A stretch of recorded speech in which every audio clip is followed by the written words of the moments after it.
Essas duas pessoas mostra o que é prioridade para nós como igreja.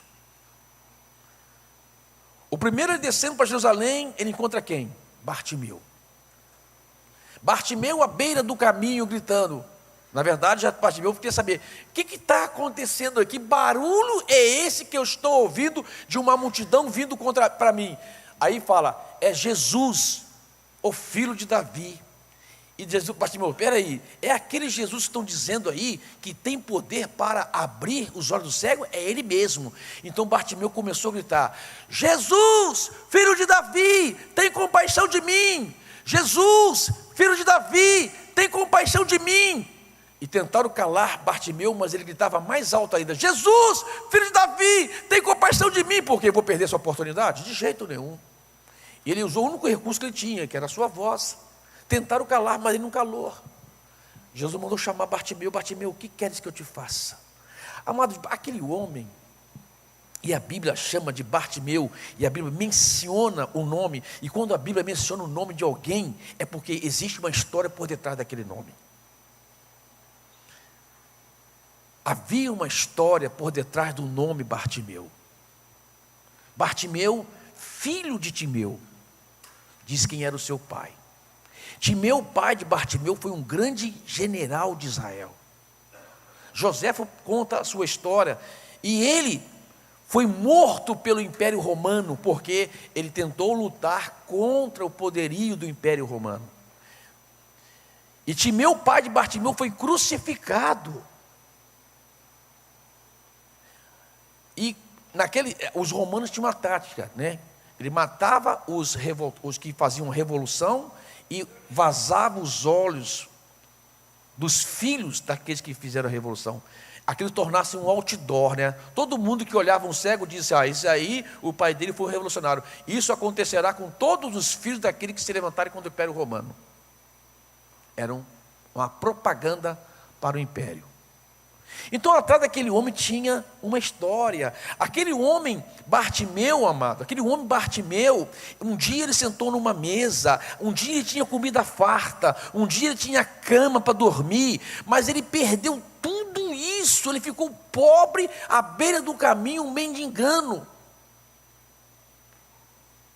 Só que quando ele viu a oportunidade da sua história mudar, ele começou a gritar, Jesus, filho de Davi, tem compaixão de mim. E Jesus perguntou, o que queres que eu te faça? Ele fala, eu quero ter a minha vida de volta. Quando ele pede, amado, para curar os seus olhos, porque está pedindo a vida dele de volta. Então Bartimeu para nós aponta para um aspecto muito importante para os dias de hoje. Bartimeu para nós simboliza o clamor escandaloso. Aquele clamor gritante, aquele clamor que você passa pelas ruas de Rondônia, você vai ver a necessidade escancarada na vida das pessoas. Bartimeu simboliza pessoas que estão nas sarjetas, que têm as suas necessidades, que precisam ser atendidas pela igreja. É o clamor escandaloso. Jesus, ele parou para atender esse tipo de clamor. E nós, a igreja, também precisamos atender esse tipo de clamor. Pessoas clamando de maneira escandalosa, olha o que eu estou passando. Aí depois Jesus continua seguindo, agora descendo Jericó, ele encontra outro cabra. Ele encontra Zaqueu. Diferente de Bartimeu, Zaqueu tinha uma vida privilegiada. Ele era cobrador de impostos da alfândega mais importante de Israel, que é a alfândega de Jericó. E a Bíblia fala que ele era chefe dos publicanos, ele era responsável por aquela alfândega. Como ganhava muito dinheiro? O Jacozinho estudava na melhor escola de Jericó. A mulher do Jacó,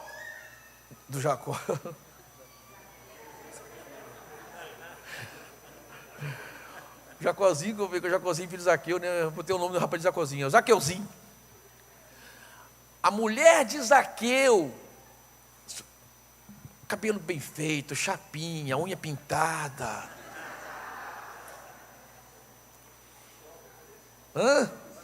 Vai para o shopping direto. Lá em Jerusalém ia para o shopping. Amado, mas a Bíblia friamente narra que Zaqueu queria ver Jesus, mas não podia. Isso fala muito com nós, a igreja. Por quê? Porque Zaqueu era um homem como Bartimeu, que também tinha uma necessidade. Ele queria ver Jesus. E ele corre, sobe numa árvore. Naquela árvore, escondida em meias folhas.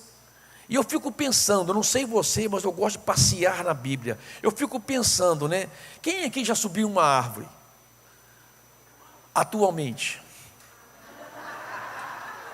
Ô, gente, ver um marmanjão em cima de uma árvore não é esquisito, não é muito legal, não. A não ser que seja uma diversão, pegar uma manga, alguma coisa assim. Mas eu lembro, porque quando eu era moleque, eu ia assistir jogo de futebol lá perto da minha casa, e para não pagar ingresso, a gente subia na árvore, ficava pendurado na árvore para assistir o jogo de graça.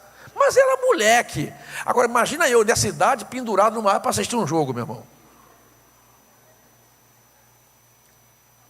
É uma vergonha, verdade ou não é? É humilhante até.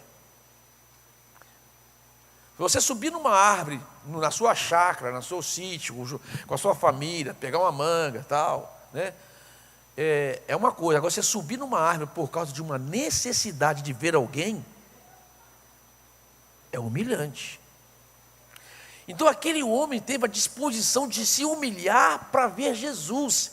E é interessante que ele queria ver Jesus, mas ele não esperava que Jesus também queria vê-lo.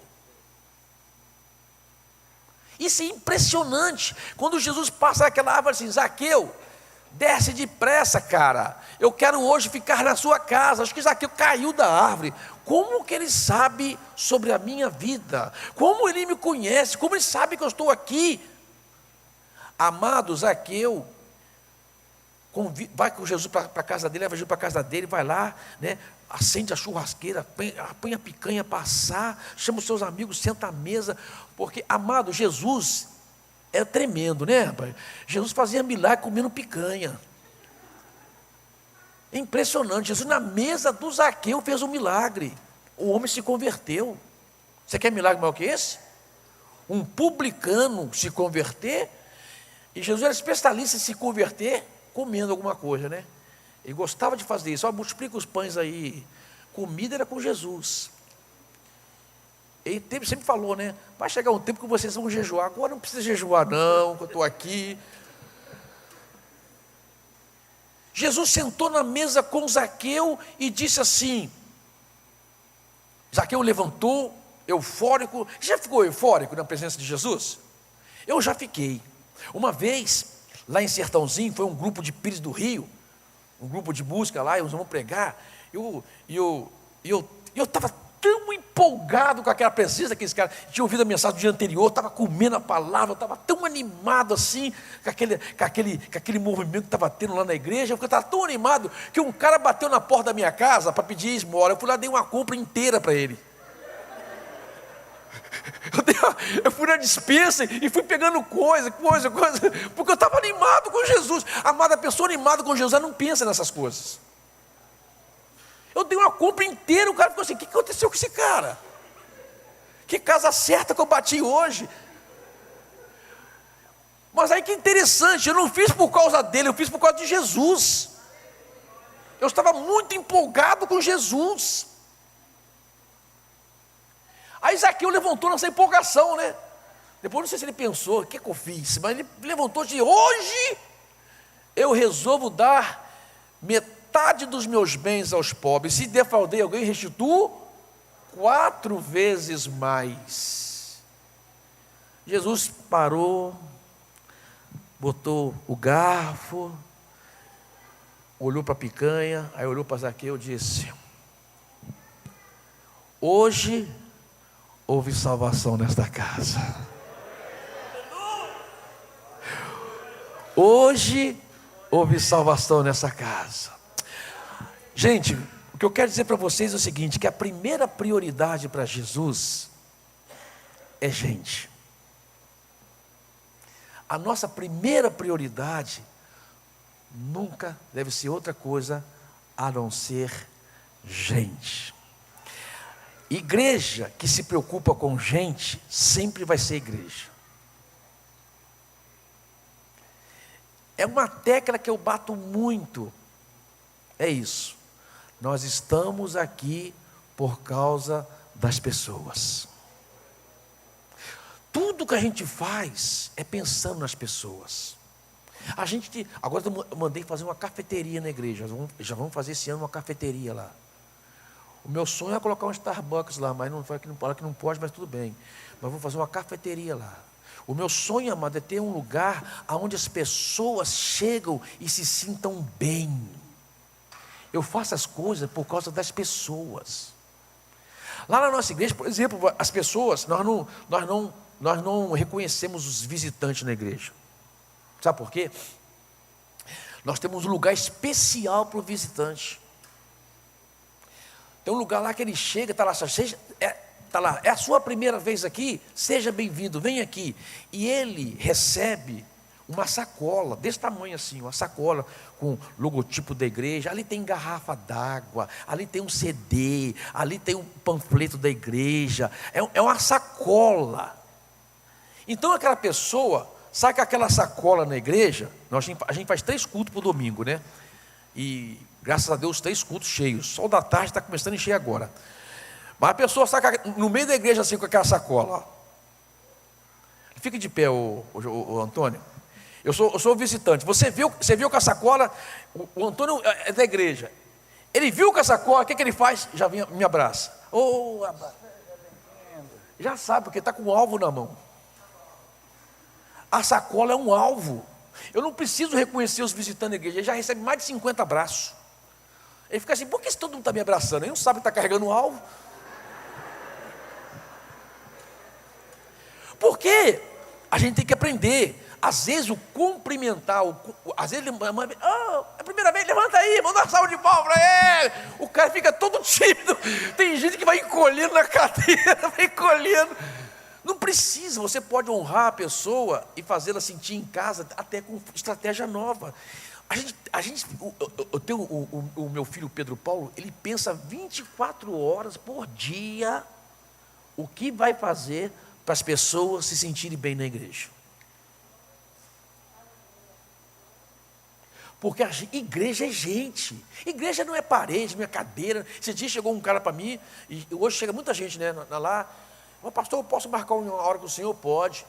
Aí chegou, marcou uma hora comigo, eu entrei no escritório. Então, eu sou pastor, Paulo, o que está aqui vindo? Eu quero estar debaixo da cobertura espiritual do senhor, eu quero que o senhor me ajude no ministério. Eu falei, bem que bom. O que você quer? Então, eu vou começar uma igreja. Como é que essa igreja está? Eu falei, não, pastor, eu já tenho a cadeira, eu já tenho um banco, eu já tenho som, eu já tenho tudo isso tem. E você tem gente? Não, pastor, eu vou trabalhar para ganhar gente. Então, você não tem igreja. Você tem coisas. Coisas não é igreja. Ao propósito, você quer aprender igreja? Você vai sentar no banco aqui, vai ficar reunindo comigo. Depois de um ano, a gente senta de novo. Eu vou avaliar você. Depois de mais um ano, eu vou dificultar, sabe? Se o cara tiver fome, ele fica. Se a intenção dele é outra, ele vaza fora. Foi o que aconteceu. 1 mês vazou fora. Eu falei assim, valeu, Senhor, obrigado. Isso para mim é livramento. O Edson chegou de Matão, descobriu pela internet.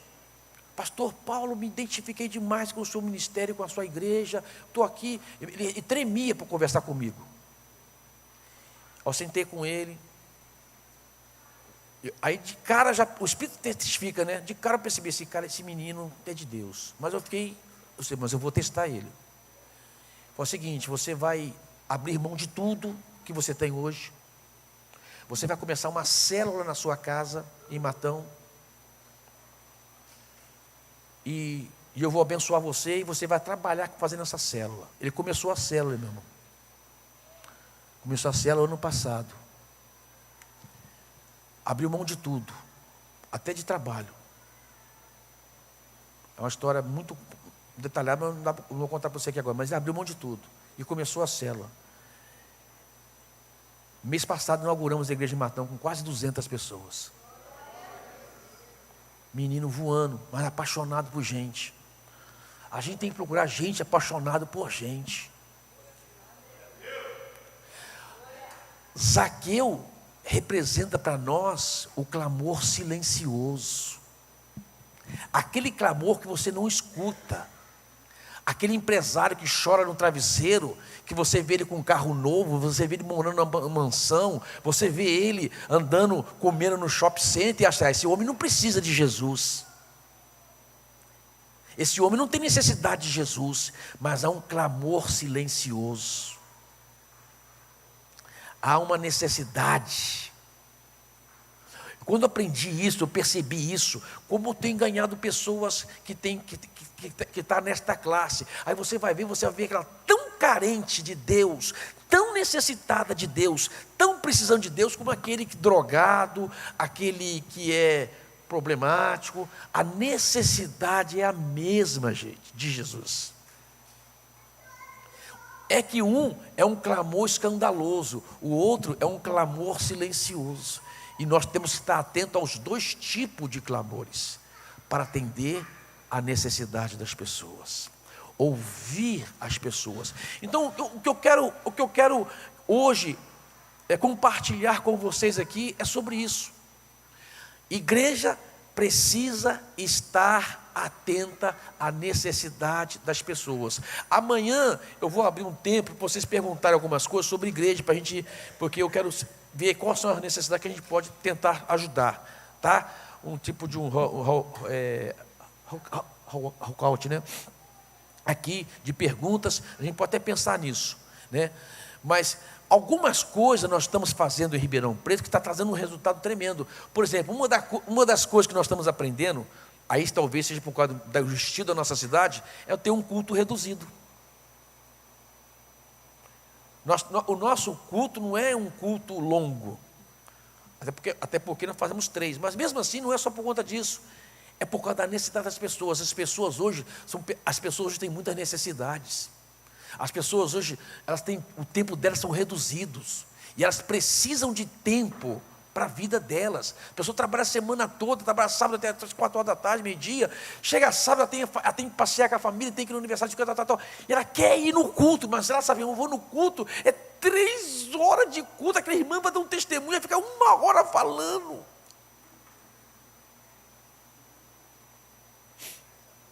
Então eu tenho cronômetro no culto. Mas hoje eu posso falar depois de você como é que é detalhadamente isso. A minha pregação é 30, 40 minutos, no máximo. E eu aprendi uma coisa muito legal, e os pastores aprendem isso. Por exemplo, eu tinha mensagem que eu pregava essa mensagem antigamente, eu pregava essa mensagem, agora hoje eu faço temas. A mesma mensagem que eu pregava uma vez só, eu faço um tema de 1 mês de mensagem. Aí eu tenho temas durante 1 mês, 2 meses para pregar. Então as pessoas já sabem, o pastor Paulo esse mês está nesse tema, já vai naquela expectativa, aí cria aquela expectativa, o tema é esse e tal, e vai no tema. Isso enriquece o culto, torna-o dinâmico, torna o culto um culto que atinge melhor as pessoas e cria expectativa, que é uma coisa muito importante. Mas tudo isso pensando em quê? Nas pessoas. Como que eu vou atingir melhor as pessoas hoje? Nós estamos no século 21, 2019. Como é o público que nós vamos alcançar hoje? Que igreja nós seremos hoje? E Jesus foi prioritário nisso. Ele priorizou isso. Eu vou atender primeiramente a necessidade das pessoas. Amém, queridos? Vamos ficar de pé, vamos orar.